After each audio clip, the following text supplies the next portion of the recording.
बिस्मिल्लाहिर्रहमानिर्रहीम। अस्सलाम वालेकुम। प्रोग्राम शायरा दस्तूर में आपको खुशामदीद कहते हैं। मैं हूँ जावेद इकबाल। सदर आसिफ अली जरदारी 2 रोज़ा दौरे पर किर्गिस्तान पहुँच गए हैं और ये 21 बरस बाद किसी भी पाकिस्तानी सदर का पहला दौरा है।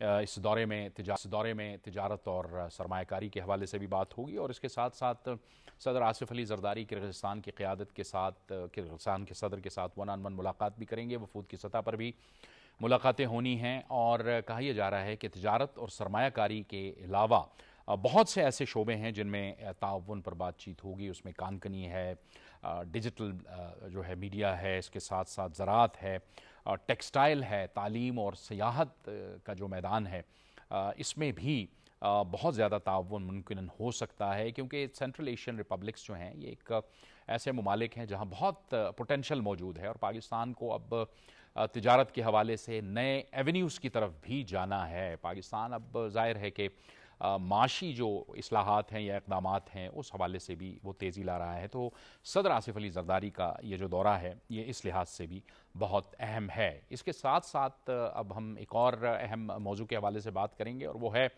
पाकिस्तान और भारत के दरमियान सिंतास मुआहिदा, जिस के बारे में अब हर जगह बात हो रही है। अब से कुछ रोज़ कबल हमने यहाँ एक बैनुल अक़वामी कॉन्फ्रेंस भी करवाई और हमने देखा था कि मई 2025 के बाद जब पाकिस्तान के ख़िलाफ़ भारत ने जारहियत की थी तो उसी दौरान पाकिस्तान ने ज़ाहिर है एक ज़बरदस्त जवाब दिया था। भारत को शिकस्त भी हुई थी, मैदान में भी, ज़मीनी जंग में भी और इसके साथ साथ हवाई जंग में भी और साइबर जो जंग थी उसमें भी हमने अपनी जो सलाहियतें हैं वो दुनिया से मनवाई। लेकिन इस दौरान भारत ने जो इंडस वाटर ट्रीटी है यानी सिंतास मुआहिदा है उसको मुअत्तल कर दिया। ये जो मुअत्तल करना है सिंतास मुआहिदे का, जिस पर वो आज भी कायम है, इस मौक़िफ़ पर बारहा बैनुल अक़वामी फ़ोरम्स पर यह बात की गई कि कोई भी मुल्क, ज़ाहिर है इस मुआहिदे में 2 मुल्क शामिल हैं, वो कोई भी एकतरफ़ा तौर पर ख़ुद से ये फ़ैसला नहीं कर सकता, उसे सालिस के पास जाना पड़ेगा। वर्ल्ड बैंक इसमें सालिस है। वर्ल्ड बैंक के जो सरबराह हैं उन्होंने खुद भारत में बैठ के ये कहा था कि कोई भी मुल्क एक तरफा तौर पर इंडस वाटर ट्रीटी को या सिंतास मुआहिदे को मुअत्तल नहीं कर सकता।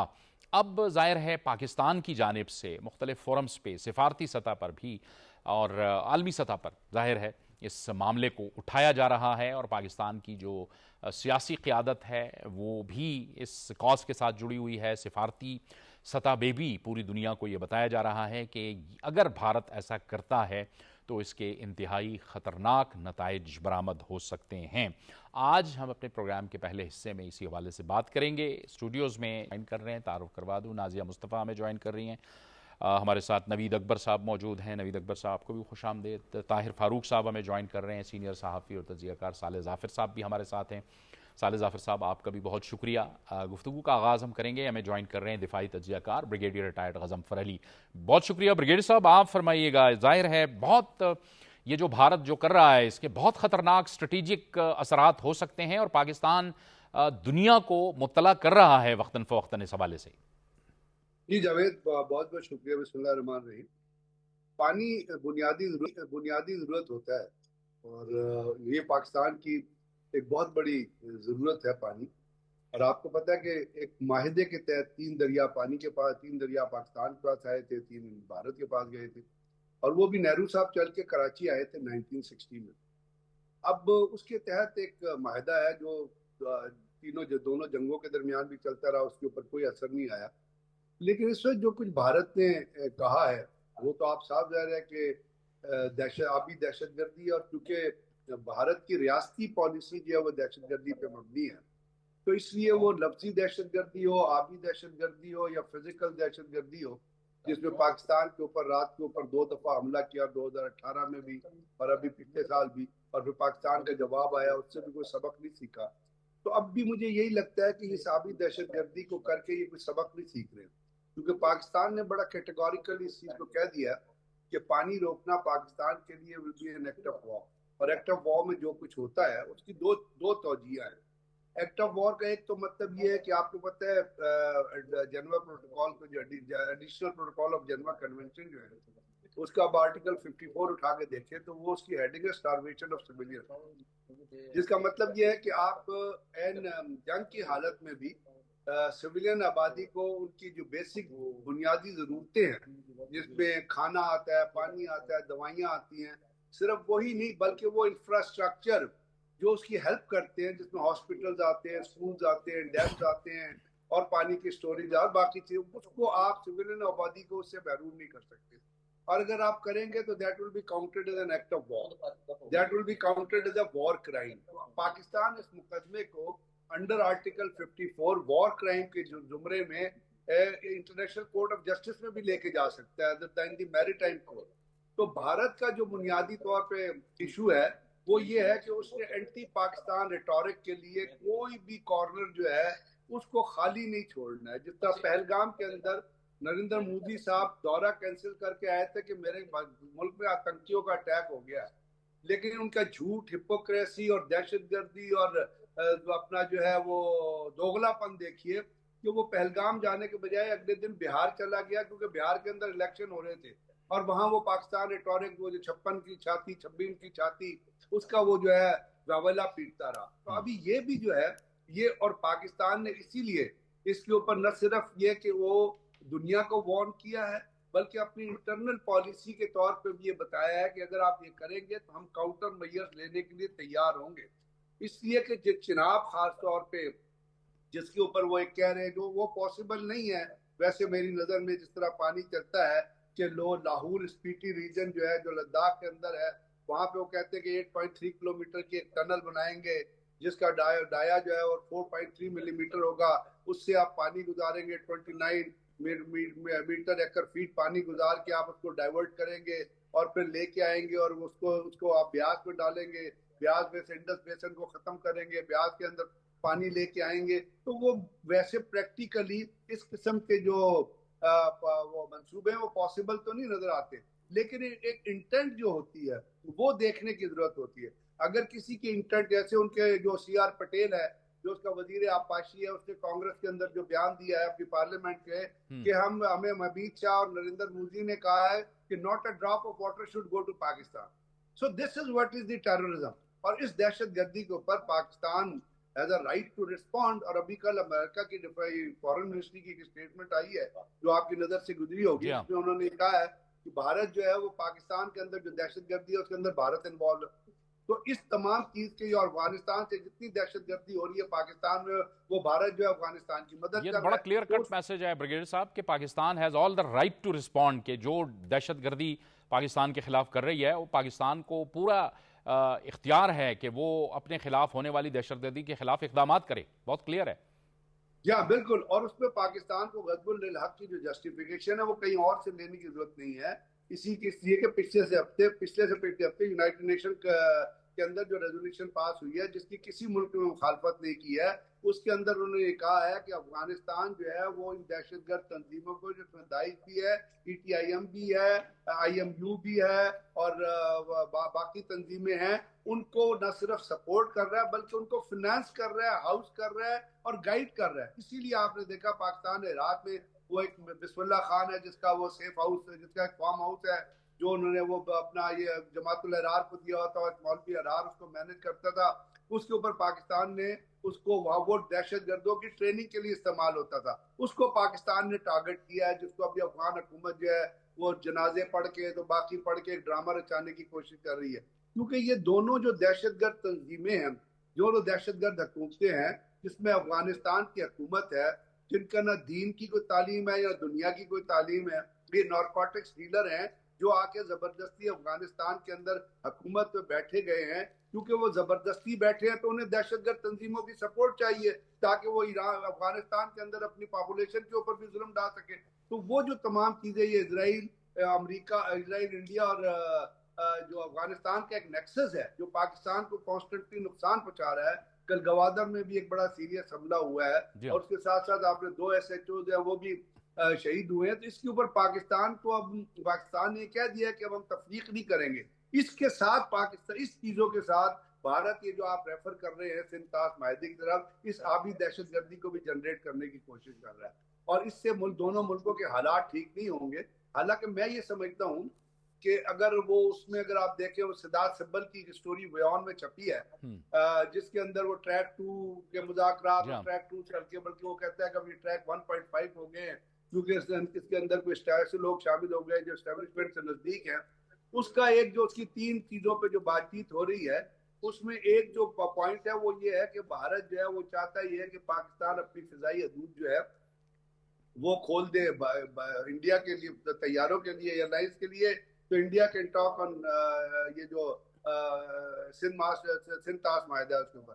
तो इसका मतलब है कि वहां पे कुछ लोग, और अभी उनके जो आरएसएस का सेक्रेटरी जनरल है उसाबे, उसका भी स्टेटमेंट आई है। उसने कहा है कि जी, और आई एम कोटिंग हिम, वो कहता है we must keep the window of अपना डायलॉग ओपन विद पाकिस्तान। तो ये वहां पे ये सोचते हैं, लेकिन जब वो जाती है नरेंद्र मोदी और अजीत कुमार डोभाल और अमित शाह जैसे लोगों के पास, जो बुनियादी तौर पे पैदाइशी दहशतगर्द है, हिटलर और मुसोलिनी से वे गंदे तरीन दहशतगर्द है, जिनका कोई ना मॉरल वैल्यू है ना अभी उनकी लीगल वैल्यू रही है। क्योंकि लीगल वैल्यू इसलिए नहीं रही कि राजनाथ सिंह ने पूरी पार्लियामेंट से और पूरे इंडियन पॉपुलेशन से झूठ बोला है। उसके ऊपर उसके कांग्रेस में क्वेश्चन, पार्लियामेंट में क्वेश्चन उठा कि आप रिजाइन करें। आपने तो कहा था कि हमारा कोई नुकसान नहीं हुआ है, यहाँ तो 6 बंदे मारे गए हैं आपके। तो ये करेक्टर की जो लीडरशिप है, ये बुनियादी तौर पे उन चीजों को हवा देने की कोशिश कर रही है जहाँ पे पाकिस्तान के साथ कोई एनिमोसिटी की, एक कन्फ्रंटेशन की फिजा को जो बरकरार रखना चाहते हैं। तो उसके ऊपर Pakistan has a right to react, क्योंकि किसी भी सूरत में आप अपना पानी जो है वो अपने हिस्से का जो पानी है वो अपने हाथ से नहीं देना चाहते। उस पानी से इंसानी जाने रिलेटेड है और पाकिस्तान इसके ऊपर बहुत काम भी कर रहा है और इस मुकदमे को हर जगह लेके भी जाएगा। और अगर फिर कोई फिजिकल रिस्पांस की जरूरत पड़ी तो I am sure Pakistan will not hesitate to respond physically also. बिल्कुल सही, बिल्कुल सही। बहुत बहुत शुक्रिया ब्रिगेडियर रिटायर्ड गजनफर अली साहब। और बहुत बिल्कुल क्लियर बात है, पाकिस्तान की सिविल और पाकिस्तान की जो है पूरी दुनिया को ये पैगाम दे दिया और भारत को भी पैगाम दे दिया है कि भारत किसी भी गलतफहमी में भारत को नहीं रहना चाहिए। पाकिस्तान अपने हिस्से का पानी किसी सूरत में नहीं छोड़ेगा और ये दुनिया का भी कानून है कि अपस्ट्रीम ममालिक जो हैं वो डाउन स्ट्रीम ममालिक का पानी नहीं रोक सकते। पूरी दुनिया के ये उसूल है, क्योंकि अगर ऐसा होता है तो एक खतरनाक प्रेसिडेंट सेट होता है। एक बार फिर हम बात करेंगे, साले जाफिर साहब आपकी जानिब आएंगे। सदर आसिफ अली जरदारी का जो दौरा है सेंट्रल एशियन रिपब्लिक किर्गिस्तान ज़ाहिर है, और 21 साल बाद पाकिस्तानी सदर का ये पहला दौरा है। आपके ख्याल में कितनी अहम पेशरफ्त है? क्योंकि ज़ाहिर है हम अपने लिए नए एवेन्यूज़ भी तलाश कर रहे हैं और सेंट्रल एशियन रिपब्लिक्स में बहुत पोटेंशल। शुक्रिया जावेद इकबाल साहब।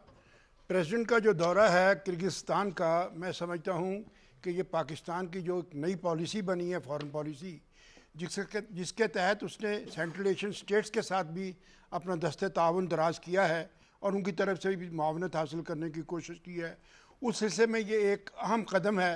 पाकिस्तान ने, आपने देखा होगा कि जब से शहबाज शरीफ साहब की मौजूदा हुकूमत ने ज़िम्मेदारियाँ संभाली हैं, उसके बाद दुनिया के तकरीबन हर उस मुल्क के साथ जो पाकिस्तान के बारे में अच्छी राय रखता है, पाकिस्तान के बारे में खुशाइंद ख्यालात रखता है, उनके साथ उन्होंने राब्ते बढ़ाए हैं। और उसका नतीजा ये निकला है कि आज पूरी दुनिया में पाकिस्तान को इज़्ज़त और एहतराम की निगाहों से देखा जाता है। और इसी तरह सेंट्रल एशियन स्टेट्स में भी जो प्राइम मिनिस्टर ने कॉन्टेक्ट्स किए हैं पिछले 3-4 साल के अरसे में, ये उनका नतीजा है कि आज पाकिस्तान के सदर जो हैं किर्गिस्तान में मौजूद हैं। और किर्गिस्तान के बारे में आपको ये बताता चलूँ कि ये इस साल 2 साल की मुद्दत के लिए अक़वाम मुत्तहिदा की सिक्योरिटी काउंसिल का गैर मुस्तकिल रुकन बनने जा रहा है। और ये वो नशिस्त है जो पाकिस्तान ने खाली की है। और इससे पहले पाकिस्तान ने किर्गिस्तान को शिकस्त देकर ये नशिस्त हासिल की थी, लेकिन अब जो किर्गिस्तान की कामयाबी मिली है ये पाकिस्तान की मदद की बदौलत मिली है।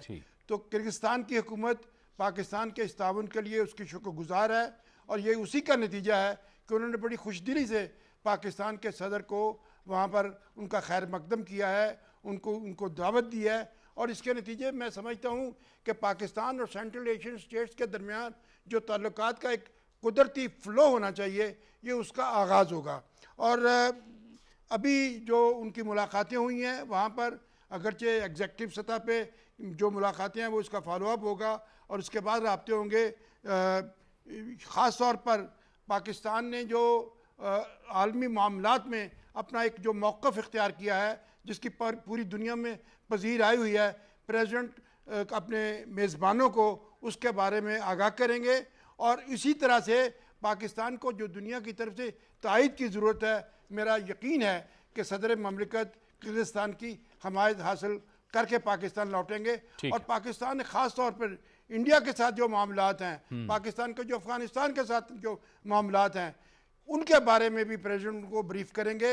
और ईरान और अमेरिका के हालिया तसादम के बाद जो सूरत हाल पैदा हुई है, जिसमें पाकिस्तान ने वहाँ पर अमन लाने के लिए जो अपनी शानदार कोशिश शुरू की थी और जिनका बहुत अच्छा और ठोस और मुस्बत नतीजा निकल रहा है, और तवक्को ये की जा रही है कि आइंदा हफ्ते पाकिस्तान मेज़बानी करेगा अमेरिका और ईरान के दरमियान टेक्निकल टॉक्स की।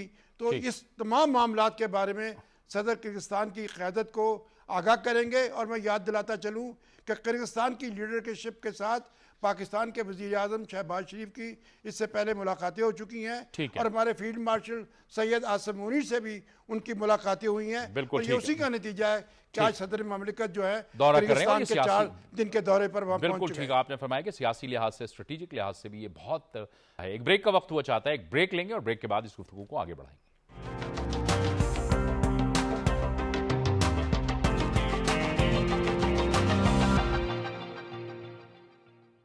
प्रोग्राम में एक बार फिर आपको खुशामदीद कहते हैं। नाजिया, सिंतास मुआहदे के हवाले से जो हम बात कर रहे थे, हम बार बार पूरी दुनिया को ये कह रहे हैं कि इसके बहुत ख़तरनाक असरात हो सकते हैं और भारत को भी कुछ अक़ल की ज़रूरत है। भारत जो कुछ कर रहा है उसको पता है कि फिर उसके साथ बाद में फिर क्या होगा। तो हम तो कोशिश कर रहे हैं कि आलमी ज़राए इब्लाग, आलमी जो राय आम्मा है और सिफारती सतह पर हम पहले कोशिश करें। बिल्कुल, बहुत शुक्रिया जावेद साहब। पाकिस्तान का हमेशा से ये मौक़िफ़ रहा है कि वो किसी भी एक्सट्रीम कदम की तरफ नहीं जाता जब तक मामला जो है, हम समझते हैं कि सफारतकारी के ज़रिए, बातचीत के ज़रिए, मुज़ाकरात के ज़रिए चीज़ें बेहतर हो जाएं। लेकिन बात वही है कि भारत को शायद यह हमारी ज़ुबान समझ नहीं आती है, लेकिन फ़िल वक्त पाकिस्तान का ऐसा जारियत एक्सट्रीम हद तक जाने का फ़िलहाल कोई इरादा नहीं है। पाकिस्तान सफारती तरीके के साथ तो हमारे खिलाफ आबी जारियत तो हमारे खिलाफ हो रही है ना, लेकिन बात यही है कि हम अपनी सफारती कोशिशें जो हैं वो जारी रखेंगे, इंटरनेशनल प्लेटफॉर्म्स इस्तेमाल करेंगे। जैसे हमने रेफरेंस दिया कल और परसों की गुफ्तगू में भी कि जो हमने सेमिनार करवाया उसमें भी हमने दुनिया को ये बावर करवाने की कोशिश की कि इंडस वाटर ट्रीटी का एक्चुअली जो मामला है क्या, और पाकिस्तान के इसमें क्या राइट्स हैं, पाकिस्तान किस तरह से मुतासिर हो रहा है, और वर्ल्ड बैंक इसमें एज अ सालिसी का जो रोल अदा कर रहा है। और भारत इस चीज़ का पाबंद है कि जो एक एग्रीमेंट हो चुका है वो उसको यकतरफा तौर पर मुअत्तल ना करे, ना उसमें वो चेंजेस कर सकता है, ना उस कानून के मुताबिक उसका पास कोई राइट है। जैसा कि आपने पहले भी, कल भी हम ये गुफ्तगू कर रहे थे कि पहले भी पाकिस्तान और इंडिया के जो हालात हैं, जो कुछ 1-2-3 जो जंगें भी हुई हैं, उस दौरान भी ये मामला इस तरह से ख़राब नहीं हुआ जितना अब हुआ है। उसकी अगर हम बैकग्राउंड को देखें या समझने की कोशिश करें तो एक ही वजह समझ आती है कि मई 2025 में जो कुछ भारत के साथ हुआ है वो सुबकी उसको इतनी ज़्यादा है कि उसको वो चीज़ उसको हज़म नहीं कर पा रहा कि किस तरह से इंटरनेशनली कोई ना कोई ऐसा प्रोपेगेंडा वो करने में मसरूफ़ रहता है, कोई ना कोई ऐसे फॉल्स ऑपरेशन की तैयारी में वो मसरूफ़ रहता है जो पाकिस्तान के ख़िलाफ़ कर सके, पाकिस्तान को हर वक्त जो है वो एक टफ सिचुएशन में डालने की कोशिश करता रहता है। जैसा कि ब्रिगेडियर साहब ने भी कहा कि उनकी जो दहशतगर्दी है, चाहे वो आबी दहशतगर्दी हो, चाहे वो फिज़िकल हो, और चाहे उनकी आप सोशल मीडिया उठा के देख लें, वहाँ पर भी वो इसी तरह की दहशतगर्दी जो है वो करने से, प्रोपेगेंडा करने से बाज नहीं आता। अफगानिस्तान की आप सूरत हाल देख लें, वहाँ पर अपनी प्रॉक्सीज के ज़रिए पाकिस्तान को जो डिस्टेबलाइज करने की नाकाम कोशिशें करता रहता है, वो भी आपके सामने ही है।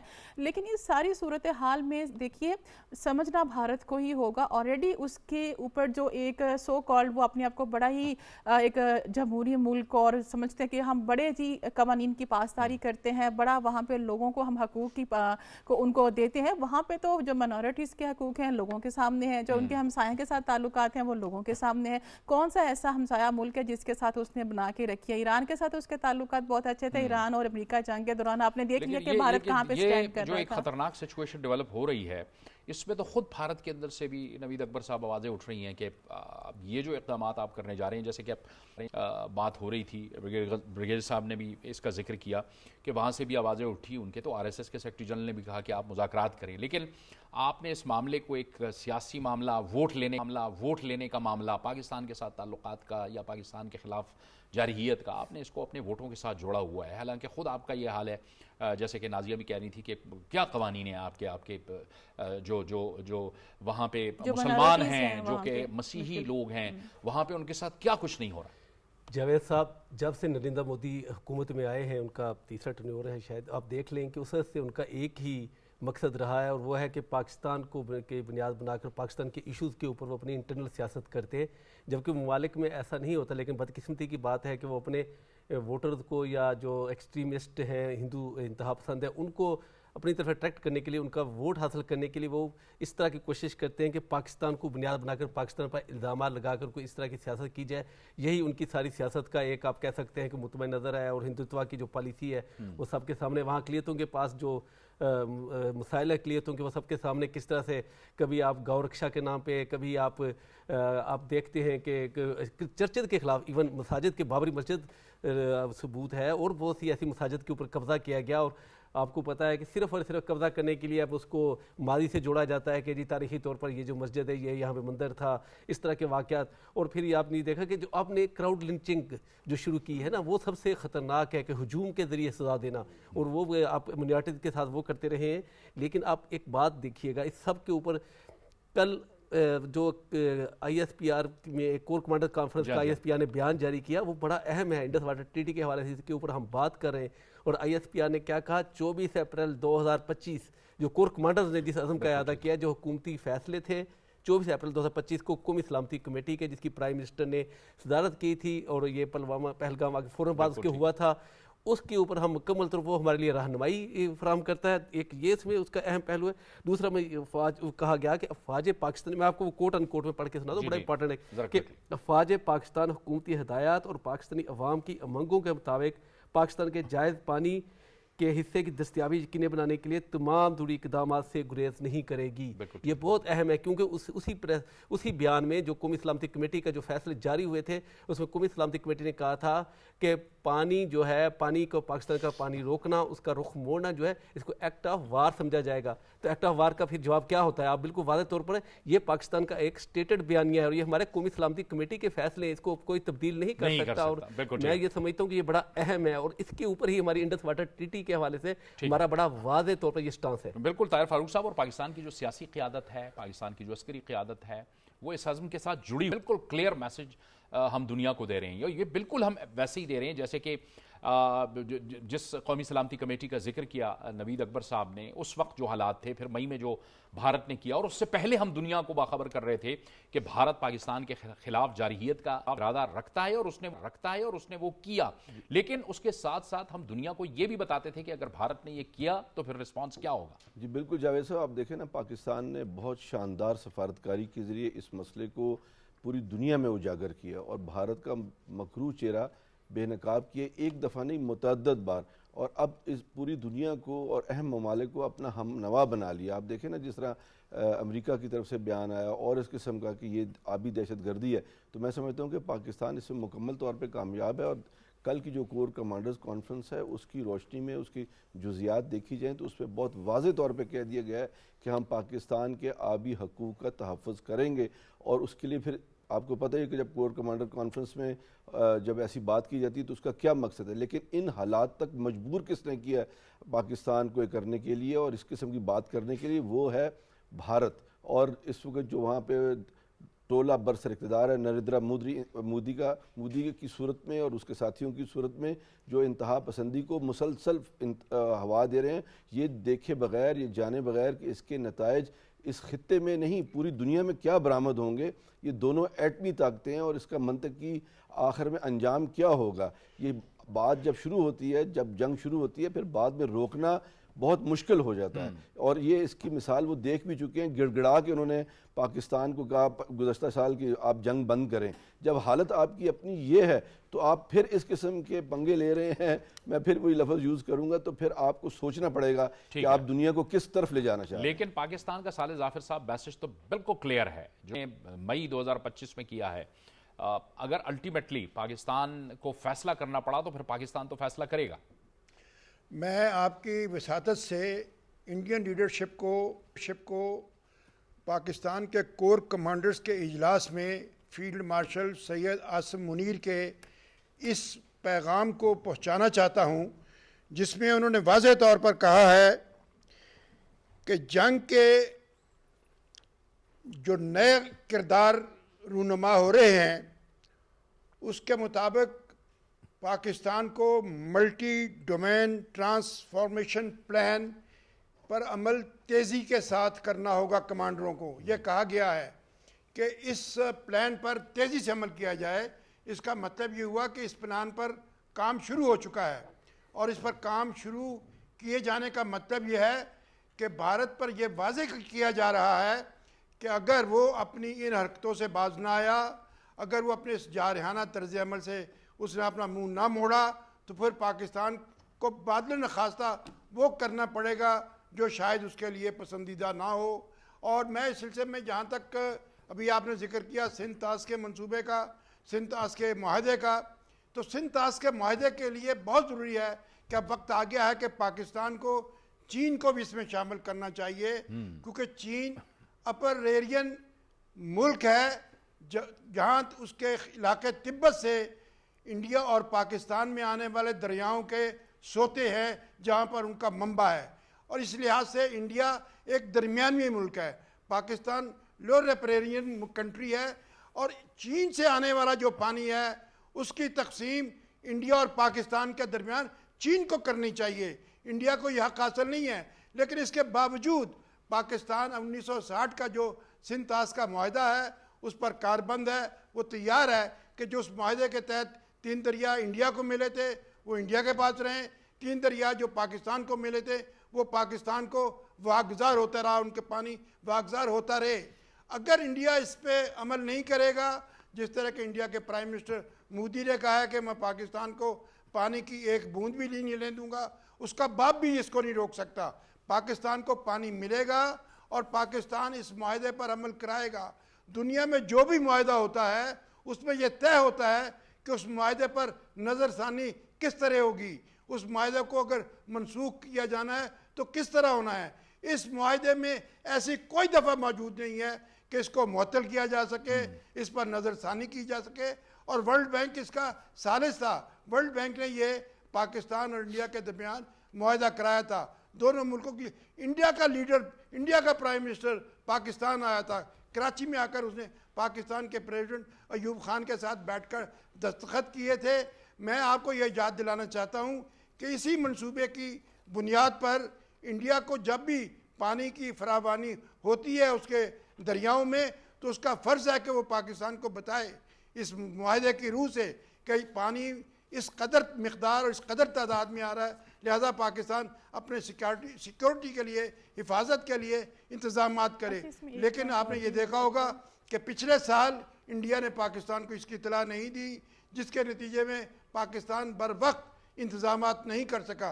लेकिन अल्हम्दुलिल्लाह इस मरतबा हम पूरी तरह उसके लिए ख़ुद को तैयार कर रहे हैं। लेकिन इसके बावजूद मैं समझता हूँ कि इंडिया पर लाजम है कि वो पाकिस्तान को दरियाई सूरत हाल से आगाह रखे। और ये कोई बामी और चीज़ तकाजा नहीं करती, ये बामी रवादारी और ताल्लुक़ तकाजा नहीं करता।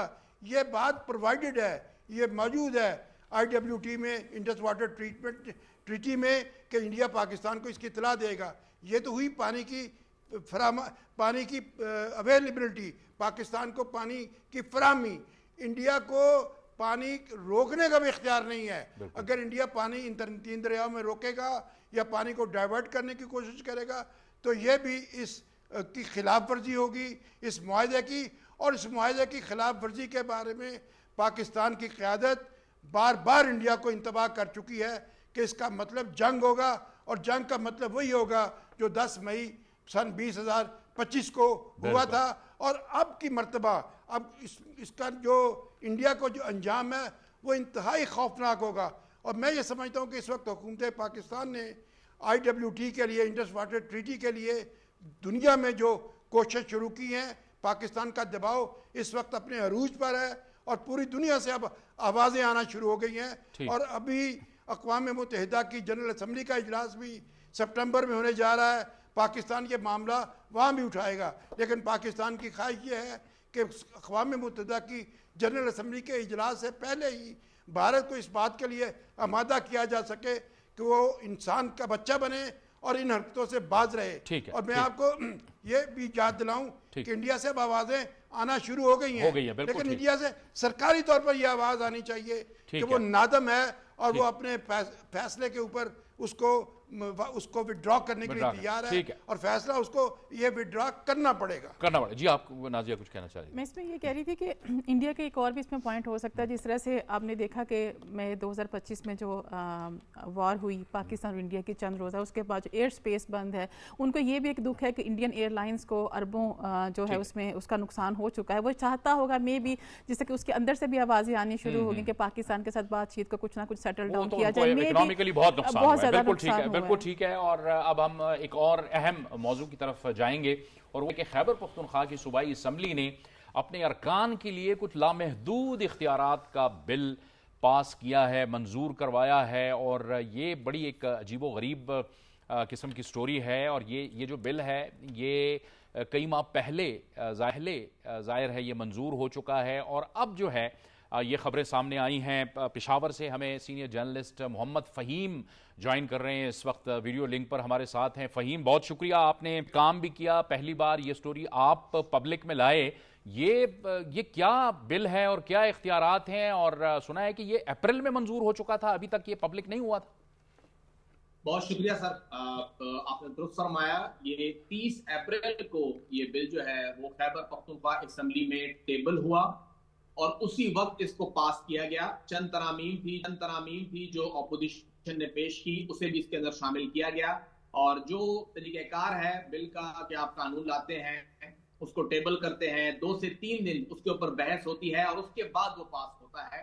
ये मेन एजेंडे में भी शामिल नहीं था, एडिशनल एजेंडा शामिल किया गया और इसको फिर उसी दिन पास किया गया। जितने भी कवानीन सूबाई असेंबली पास करती है वो तमाम खैबर पख्तूनख्वा असेंबली की वेबसाइट पर पड़े होते हैं। जो टेबल हो वो बिल की सूरत में, जो पास हो वो एक्ट की सूरत में, और सूबाई असेंबली की अपनी वेबसाइट है वहां भी होते हैं। ये 3 कवानीन, ये तीनों 30 अप्रैल से अभी तक किसी भी सरकारी जगह पर नहीं पड़े हैं, कहीं नहीं दिए गए हैं। हत्ता के जितना आपने कहा कि 30 अप्रैल को पास हुआ है, मैंने बहुत कोशिश की, मेंबरान असेंबली से रब्ता किया, किसी के पास इसकी कॉपी नहीं थी और ये बड़ी मुश्किल से कॉपी हाथ लगी। और अब जाहिर की बात है हर एक साथी के पास ये कॉपी मौजूद है। अब से कुछ देर कबल सूबाई वज़ीर इत्तलात शफी जान इस मुसवदे की तरदीद कर रहे हैं कि ये हमारा मुसवदा नहीं है, लेकिन बहरहाल हमारे पास गज़ेटेड कॉपी मौजूद है और खबर पे हम स्टैंड करते हैं कि इसके अंदर जो कुछ हुआ है।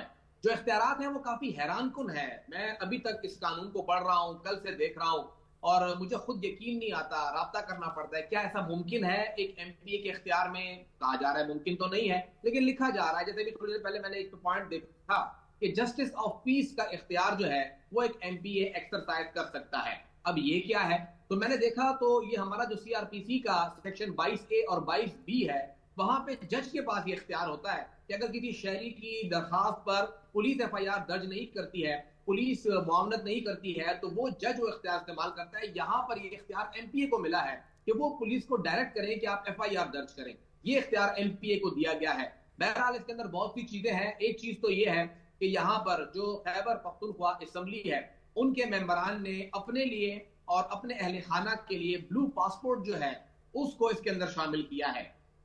गो के ये पॉसिबल नहीं था इनके लिए कि आप इसको ये प्रूव कराते, क्योंकि वफाक का सब्जेक्ट था, वहां पर बहस भी ये हुई कि सब्जेक्ट वफाक का है, तो उसके अंदर एक नुक्ता शामिल कर लिया गया है कि हम इसको वफाक के कानून का लिंक कर लेते हैं। बाकी जिस तरह वफाक का कानून समझता है एप्लीकेबल फेडरल लॉ करके इसको जो है वो शामिल कर लिया गया है।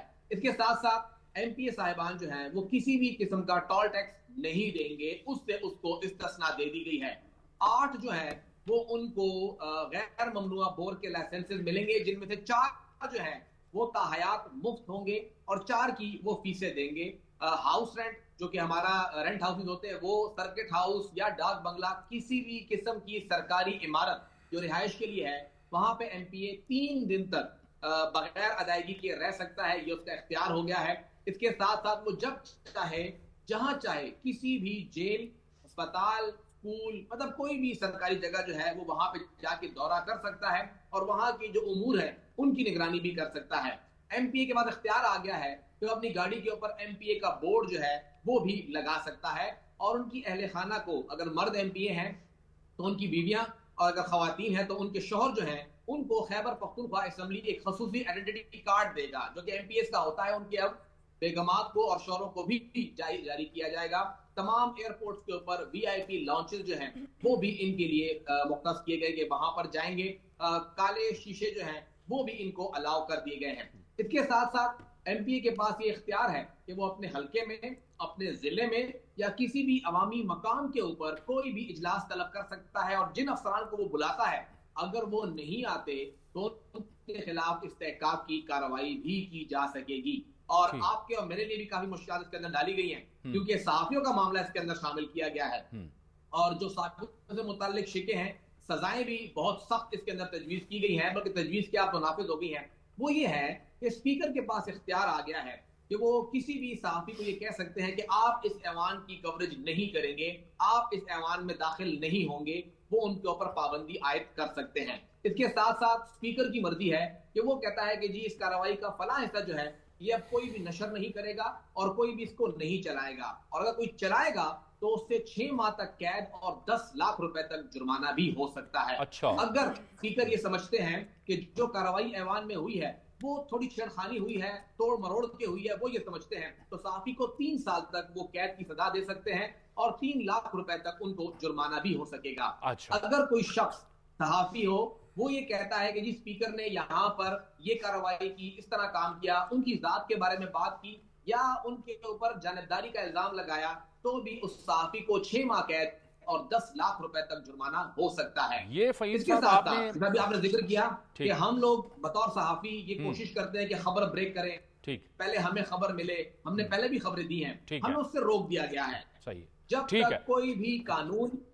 अच्छा फहीम, मुख्तसरन ये बताइए, वक्त की भी बहुत कमी है, ये कानो कान किसी को खबर नहीं हुई, अपोजिशन जो मौजूद है वहां पे, उनके अरकान असम्बली का क्या मौक़िफ़ इस हवाले से सामने आया है? देखिए सर, ऑपोजिशन तो उनके साथ एक पेज पर है, मैं यही कह रहा हूं कि वो तो उनके साथ इस मामले में इसके अंदर ये जो पासपोर्ट की शिक है वो तो अहमद कुंडी साहब ने वहां पे प्रपोज की है, तो ऑपोजिशन और हुकूमत इन तमाम मामलात के अंदर इकट्ठे हैं, तमाम MPAs को ये सब कुछ मिलेगा। तो ऑपोजिशन भी साथ थी, हुकूमत भी साथ थी और बहुत से मेंबरान को अभी तक नहीं मालूम कि इस कानून में है क्या। चंद एक मेंबरान ने ही इस कानून को पढ़ा है और स्पीकर ने इस कानून को फिर बाद में पास कराया है। बहुत बहुत शुक्रिया, बहुत बहुत शुक्रिया मोहम्मद फ़हीम। हमें बता रहे अजीब सा हो गया है नवीद अकबर साहब, मुख्तसरन कमेंट में चाहूंगा। बिल्कुल जावेद साहब, मैं इसलिए भी ये जो सहाफियों के हवाले से इसमें चीज़ है उसमें, क्योंकि मैं खुद भी सेक्रेटरी हूँ पार्लियामेंट्री रिपोर्टर एसोसिएशन जो है पार्लियामेंट को कवर करती है सहाफ़ी, तो ये बहुत अलार्मिंग है और यकीनन इसके ऊपर हम भी यहाँ पे अपने पार्लियामेंट के अंदर भी इसके ऊपर इस मामले को यकीन उठाएंगे, इसके ऊपर बात करेंगे, क्योंकि हमारे जो साथी पेशावर असेंबली को कवर कर रहे हैं अगर उनके हवाले से इतने सख्त चीज़ें आ गई हैं, ये उनको बांध दिया गया और ये कभी भी नहीं हो तो फिर ये कौन सी जमहूरियत है, कैसी जमहूरियत है? फिर साफ और शफाफ चलने वाली बात किधर गई? ये साफ और शफाफ चलना नहीं है जो इनका नारा है।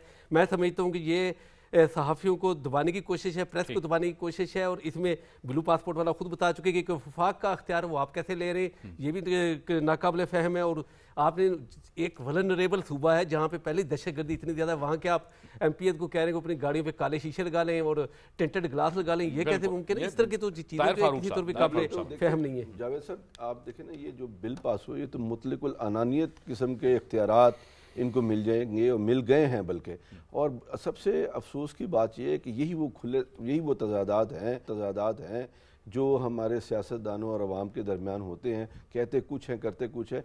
इस बिल का किसी तरह भी कोई ताल्लुक अवाम के साथ नहीं है, ये तो बिल्कुल क्लियर हो गया। मैं इसमें ये ज़रूर कहूँगी कि जो उनका एक बयानिया था, जो हुकूमत पर तनकीद की जाती थी सहाफ़ियों के बारे में कि जी फ्रीडम ऑफ स्पीच नहीं है, ये सारी चीज़ें VIP प्रोटोकॉल हमने नहीं लेना, तो ये लोगों को अब समझने और देखने की ज़रूरत है कि अभी तो उनकी उस तरह से पूरी फेडरल में भी गवर्नमेंट नहीं है, एक सूबे में उनकी नुमाइंदगी और वहाँ पे वो किस हद तक अपनी मराहत लेने में इंटरेस्टेड हैं। तो अब लोगों को भी आंखें खोल लेनी चाहिए कि ये कहते कुछ हैं करते कुछ हैं, इनकी आपस में ही बातों में बहुत ज़्यादा तजाद है। वरना इतनी ज़्यादा मराहत कि अगर एक MP है तो उसके बीवी को किस कानून के तहत आप ब्लू पासपोर्ट देंगे और किस कानून के तहत आप बाकी सारी मराहत जो है वो उनको दे रहे हैं। अब ये तो वही बात होगी ना कि मियाँ बीवी बच्चों समेत आके असेंबली में बैठ जाएंगे तो फिर यही सूरत हाल देखने को मिलेगी। इससे पहले भी हमने देखा था कि एक रुकने कौमी असम्बली के जो साहिबजादे हैं वो अपना पासपोर्ट जो है वो सरेंडर कर चुके हैं और दूसरे मुल्क में जाके, यूरोपीय मुल्क में जाके वो सियासी पनाह ले चुके हैं। जी हाँ, इकबाल अफरीदी उनका नाम है और वो कौमी असम्बली के रुकन हैं। खुद को वो PTI का कहते हैं लेकिन हैं वो आज़ाद रुकन। उनकी आदतें भी माशाल्लाह कैसी इला माशाल्लाह है। और ये जिस कानून की आप जिक्र कर रहे हैं ये तो लगता है कि कोई जहनी तौर पर गैर मतवाजन किसी शख्स ने यह कानून बनाया है। मैं तो हैरतज़दा हूँ कि ये किस तरह का कानून है, किस तरह का बिल है। आपके जो रिपोर्टर्स फ़हीम साहब हैं, मुझे शक है कि उन्हें किसी ने उनके साथ मजाक किया है। ये इंतहाई मज़ाक का खेज लगता है। ये तो अकल तजावीज़ तस्लीम हो करने के लिए सकती है, ये तैयार, बिल मंजूर जी कैसे हाँ, हो ये सकता है, अकल ये सारी तस्लीम चीजें? करने के लिए तैयार नहीं तजावीज़ हो कि बाद में ये कह देंगे कि फाजल समझने में मेंबरान changes हो गई हैं। सूबाई असम्बली ने इस तरह का कोई कानून पास किया हो। ये कोई फातरुल अकल ही इस तरह का कानून बना सकता है। कोई मुतवाज़न जहन का शख्स जो है वो इस तरह का, और ये तवक्को की जा सकती है कि जिस ईवान में PTI को इख्तियार हासिल है तहरीक इंसाफ को, वहाँ पर इससे भी ज़्यादा कुछ हो सकता है, क्योंकि वो लोग जो हैं वो अपने आप को मादर पिदर आज़ाद समझते हैं और उनके ख्याल में जो कुछ उनके जहन में आता है वही दुरुस्त है, और उसके अलावा कोई आदमी दुरुस्त तौर पर सोच ही नहीं सकता। ये है उन लोगों का अप्रोच। ठीक है, बहुत बहुत शुक्रिया साले जाफिर साहब, वक्त भी खत्म हो गया। ताहिर फारूक साहब आपका, वहीद अकबर साहब और नाजिया मुस्तफ़ा आपका भी बहुत शुक्रिया। ये था हमारा आज का प्रोग्राम। जावेद इकबाल को इजाज़त दीजिए। अल्लाह हाफ़िज़।